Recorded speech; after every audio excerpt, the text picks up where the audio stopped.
स्वागत है आपका। मेरा नाम है विपिन बेबाक। हमारे साथ मौजूद है प्रोफेसर अरुणेश यादव जी। नमस्कार प्रोफेसर साहब। अरविंद केजरीवाल जी बाहर आ चुके हैं और 90 सीटन पर हरियाणा की पे दमदारी से अपनो चुनाव प्रचार करेंगे और आपके इंडिया गठबंधन के भी हिस्सा वो लगातार हैं ही।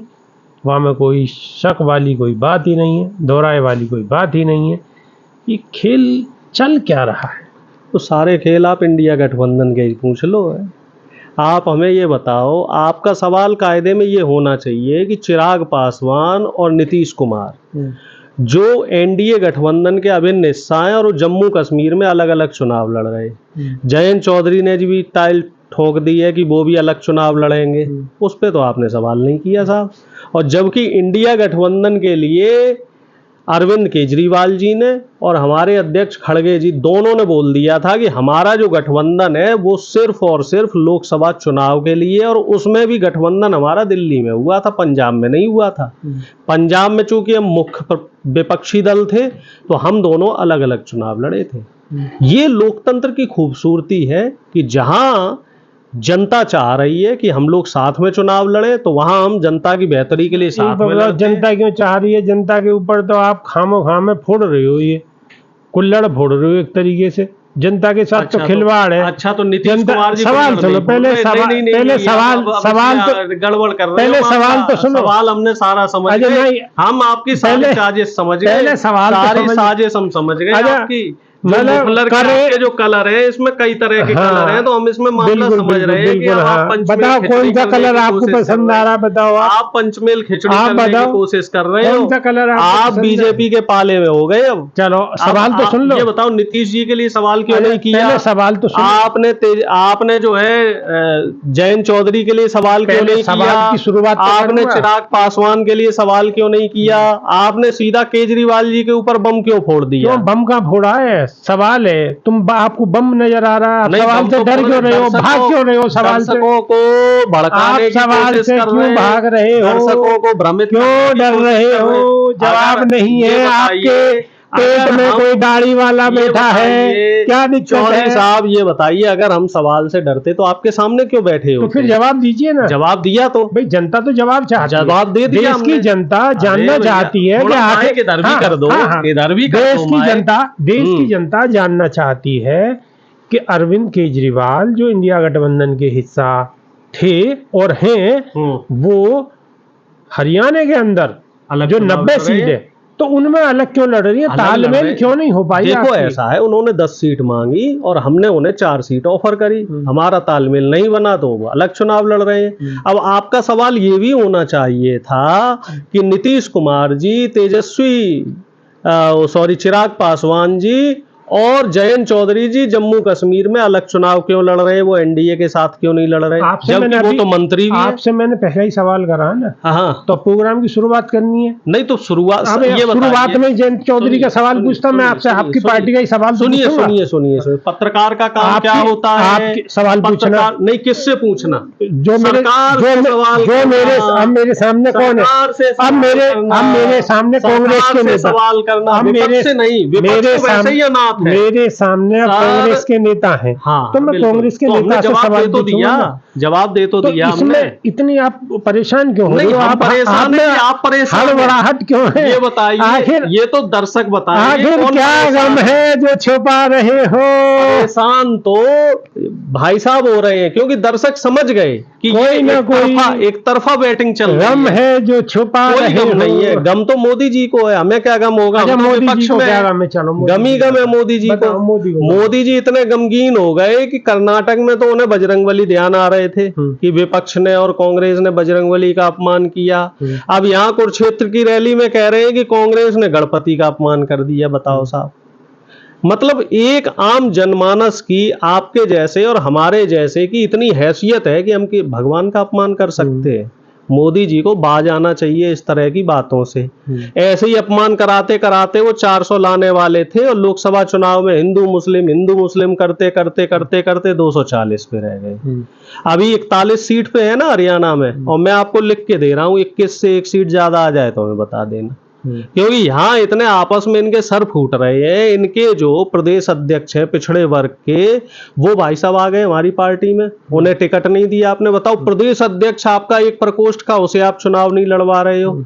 उधर खट्टर साहब नायब सैनी की खोपड़ी फोड़ रहे हैं, उधर अनिल विज साहब वो नायब सैनी के पीछे पड़े हैं, उधर इनके प्रदेश अध्यक्ष कह रहे जी हमारी तैयारी नहीं है, चुनाव की डेट आगे बढ़वाओ। तो मोदी जी ने चुनाव आयोग से बोल के डेट आगे बढ़वाई। तो मामला ऐसा चल रहा है और इस्तीफे पे इस्तीफे चल रहे हैं। 10 से ज्यादा बड़े जो नेता हैं बीजेपी के, वो इस्तीफे दे चुके हैं। गणपति पूजा में प्रधानमंत्री जी उनके यहाँ गए, चीफ जस्टिस साहब के यहाँ पे, चंद्रचूड़ जी के यहाँ जी, वहाँ पे कछु कहोगे? नहीं, अब मैं क्या मैं कुछ बोलूंगा तो फिर आप उसमें क्या कहते बाल में खाल निकालने लग जाओगे।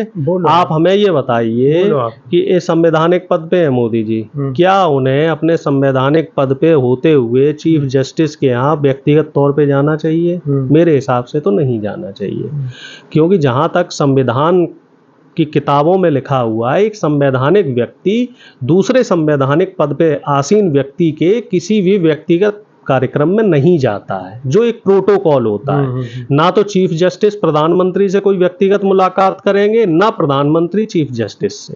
अब बाकी मोदी जी है, पीआर के लिए कुछ भी कह सकते हैं, बछिया को लेके उनके साथ जो है फोटो खिंचवा सकते हैं। बछिया के ताऊ बने डोल रहे हैं प्रधानमंत्री जी। प्रधानमंत्री है, बछिया क्या मतलब? कल जो है गाय का जो बच्चा होता है ना, हमारे क्षेत्र में या ग्रामीण भाषा में उसे बछिया बोला जाता है, जो गाय का छोटा सा बच्चा होता है, नवजात शिशु। तो उसके साथ फोटो खिंचवाते घूम रहे हैं, कह रहे हैं जी प्रधानमंत्री जो है गौ प्रेमी हो गए। अब ये बताओ साहब, कभी वो मोर प्रेमी हो जाते हैं, मोर के संग फोटो खिंचवाते हैं, कभी बतख के संग फोटो खिंचवाते हैं, कभी तोता हाथ पे लेके घूमते हैं प्रधानमंत्री जी। फोटो में उन्होंने अपना इतना नुकसान कर लिया है कि अजीत डोभाल को पुतिन के पास जाके सफाई देनी पड़ रही है। वो वीडियो भी वायरल हो रहा है, आपने देखा है? अजीत डोभाल जी कैसे पुतिन के सामने गिड़गिड़ा रहे हैं कि हुजूर माई बाप, हमारा जो है यूक्रेन से कोई लेना देना नहीं था।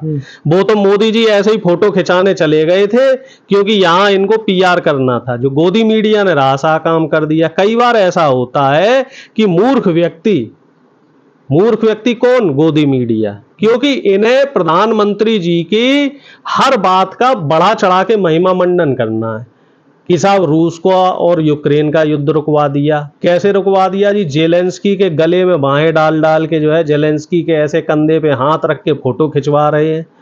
वो चीज पुतिन साहब को गलत लग गई, क्योंकि रूस हमारा हमेशा व्यक्तिगत और परंपरागत मित्र रहा है। जब यूएस ने हमें परेशान किया तब रूस ने साथ दिया, जब चीन ने हमें परेशान किया तब रूस ने हमारा साथ दिया। पाकिस्तान और चीन जो बॉर्डर्स पे बदमाशी करता है तो उसको रूस ही मैनेज करता है। सारे देशों से हमारी दुश्मनी हो रही है और हमारे साथ हमेशा रूस खड़ा रहा।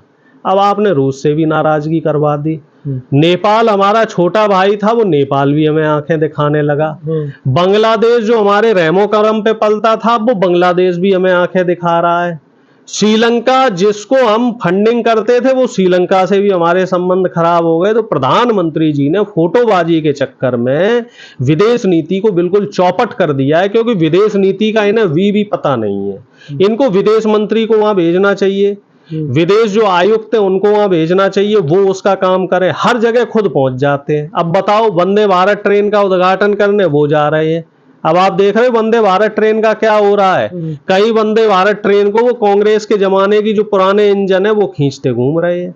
एक वंदे भारत ट्रेन का उद्घाटन मोदी जी को करना था, उसको छत्तीसगढ़ में इन्हीं के लोगों ने उस पर तोड़फोड़ कर दी, उसमें हिंदू मुस्लिम एंगल डालने की कोशिश की। वो तो क्या है कि पुलिस ने उन लोगों को पकड़ लिया तो उसकी पोल खुल गई। आपने हिंदू मुस्लिम की बात करी, कई सारी वीडियो कई जगह से, मतलब चाहे हिमाचल प्रदेश हो चाहे मध्य प्रदेश हो, इस तरीके की वीडियो आ रही हैं कि जहां कहीं ना कहीं धर्म विशेष को टारगेट करते हुए और एक दूसरा मतलब क्या बोलें, संगठन बोलें या दल बोलें या धर्म के लोग बोलें, वो बहुत ज़्यादा मात्रा में इकट्ठा हो गए और कहीं ना कहीं जुलूस निकाल रहे हैं और विरोध प्रदर्शन कर रहे हैं और बहुत ही तनावपूर्ण स्थिति नजर आ रही है। भैया मध्य प्रदेश देखो, उड़ीसा देखो, बंगाल देखो, चाहे आप हिमाचल देखो, सब जगह ये अल्पसंख्यकों को टारगेट कर रहे हैं। सब जगह मुसलमानों के जो धार्मिक स्थल है वहाँ पे इकट्ठे होके ये वहाँ हंगामा कर रहे हैं, कहीं उनके धार्मिक स्थलों को क्षति पहुँचाने की कोशिश कर रहे हैं।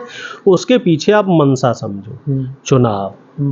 जैसे ही ये चुनाव आए, हिमाचल का और आपका जम्मू कश्मीर का, इनका हिंदू मुस्लिम का जो जिन्न बोतल में बंद था फिर से निकल के आ गया। अच्छा, और ये चुनाव खत्म होंगे वैसे ये जिन्न फिर चला एक सवाल मैं बिल्कुल बेबाकी से पूछना चाहता हाँ हूँ, जी। बिल्कुल सीधा सवाल ये है कि प्रधानमंत्री का बछिया के साथ, आपने बोला ना कि हमारे यहाँ देसी गांव भाषा में हाँ, बछिया बोलते हैं, तो बछिया के साथ फोटो खिंचवाना, जो खिलाड़ी अभी आए पैरा ओलंपिक्स वाले, हाँ, उनके साथ उनको परम मित्र बोलना जी। और ये घटनाएं हिमाचल में और जो मध्य प्रदेश में हुई हैं, ये सारी घटना होना, इन सब चीजों का कहीं कोई एक सूत्र है? बिल्कुल सूत्र है। सारा सूत्र प्रधानमंत्री जी से शुरू होता है, वहीं पे आके रुक जाता है। आप मान लीजिए बछिया पाल रहे हैं तो उसका वीडियो बनवा के हजारों लाखों करोड़ों रुपया देश का क्यों खर्च कर रहे हो? पालो जो पालना है, शेर, भेड़िया, भेड़, आपको जो जानवर पालना है पालो। आप भी जानवर प्रेमी हैं, मैं भी पशु प्रेमी हूँ। हम तो खैर उसी जाति से आते हैं। प्रेमी क्या है? हमारे तो खानदान में का सदियों से हमने तो आपका एक भी, आपके इतने चैनल वगैरह पे आप एंकरिंग करते हैं और करीब 2 दशक से आप भी पत्रकारिता में, हमने आपका एक वीडियो आज तक नहीं देखा। व्यक्तिगत रूप से मैं आपके लगभग सभी वीडियो देखता हूं कि आप उसमें किसी पशु के साथ जो है इस तरीके का वीडियो बना रहे। भाई देखिए, वो आपका व्यक्तिगत है, रुचि है, रुचि तक रहनी चाहिए। जो आपका प्रोफेशन है आप उसके फोटो डालिए कि आज आपने देश के लिए क्या काम किया। भाई आप कुत्ता, बिल्ली, भेड़ जब पाल रहे, पालते रहिए, ये सब चीजें व्यर्थ हैं और इससे जनता का आप ध्यान भटका रहे हैं। जो मुद्दे पे आपको काम करना चाहिए, अब हरियाणा का जो मुद्दा है कि कहीं ना कहीं ध्यान भटका रहे हैं। जो मस्जिदों में जिस तरीके से आप हमला करवा रहे हैं, मुस्लिम्स को आप टारगेट कर रहे हैं, तो वो ध्यान भटकाने की साजिश है। आप ये बताइए, हरियाणा का मुख्य मुद्दा है बेरोजगारी, 29% युवा बेरोजगार है। आप रोजगार की बात क्यों नहीं करते? आप अग्निवीर योजना को खत्म करने की बात क्यों नहीं करते? और किसानों की समस्या, किसानों की जो समस्या है, हरियाणा से ये समस्या शुरू हुई, आपने अब तक हरियाणा में किसानों की समस्या पे एक दिन बात नहीं करी। अच्छा, वो हाँ, आप किसानों की आपने बात करी तो किसानों की अभी एक वीडियो वायरल हो रही थी कि वहाँ पे उचाना में शायद कोई पंचायत है किसानों की, और उस पंचायत के लिए जो लाउड स्पीकर या इस तरीके की जो चीज़ें जो आवश्यक होती हैं एक रैली में, एक पंचायत में, उनको पुलिस वहाँ तक जाने नहीं दे रही है। तो वहाँ पे जो गांव में मुनादी जो करते हैं, लोकल लोग जो मुनादी करते हैं, तो इस तरीके से मुनादी का एक वीडियो वायरल हो रहा है और उसमें कह रहे हैं कि घबराने की और डरने की कोई बात नहीं है और सारे ज़्यादा से ज़्यादा संख्या में किसान यहाँ पर पहुँचे, उस तरीके की बातें चल रही है। तो कहीं ना कहीं पुलिस प्रशासन भी, देखो, प्रशासन जहां बीजेपी की सरकार है पूरी तरीके से बायस्ड है, पूरी तरीके से जनता के खिलाफ काम कर रहा है। जहां भी आप देखो, किसानों की रैली हो, पहलवानों का कार्यक्रम हो, कोई आम जनता का कार्यक्रम हो, युवाओं का कार्यक्रम हो, तो उसमें प्रशासन विघ्न डाल रहा है। और उनको मतलब सरकार को इस बात को समझना चाहिए, सचेत हो जाना चाहिए कि जनता वोट डालेगी, जनता जनार्दन, और आप जितना परेशान करोगे आपके खिलाफ वोटिंग होगी। और ये जो सारी चीजें हैं ना, ये आपको नुकसानदायक होंगी और कहीं ना कहीं इससे आपका नुकसान होगा, फायदा नहीं होने वाला। तो मैं आपके चैनल के माध्यम से प्रधानमंत्री जी को ये कहना चाहता हूं कि प्रधानमंत्री जी, अब भी समय है। कहते हैं ना कि सुबह का भूला शाम को आ जाए तो उसे भूला नहीं कहते। तो अब भी अगर आम जनमानस के लिए आप काम करने लगे तो जो आपका वापसी का जो समय है, कम से कम उसमें कुछ लोग आपको अच्छी नज़र से देखेंगे। कम से कम युवाओं को जो आपने 10 साल पहले उम्मीद दी थी, जो युवा ओवर एज हो गए हैं, उनका तो चलो आपने भविष्य खराब कर दिया। जो नई पीढ़ी आ रही है, कम से कम उसके बारे में तो सोचिए। आप कहते हैं कि आप परम मित्र हैं, पूरे देश के परम मित्र हैं, देश की 140 करोड़ जनता के परम मित्र हैं, तो उन परम मित्र के लिए कुछ तो कर दीजिए। परम ना कीजिए, कुछ तो कर दीजिए। सवाल बहुत है, लेकिन जवाब भी है वो प्रधानमंत्री ही देंगे। अब देंगे नहीं देंगे वो अलग बात है। जवाब भी प्रधानमंत्री ही देंगे। प्रोफेसर अरुणेश यादव ने बड़ी स्पष्टता से अपनी बात को रखा है और कहा है कि प्रधानमंत्री ही इन सब चीज़ों का जवाब देंगे।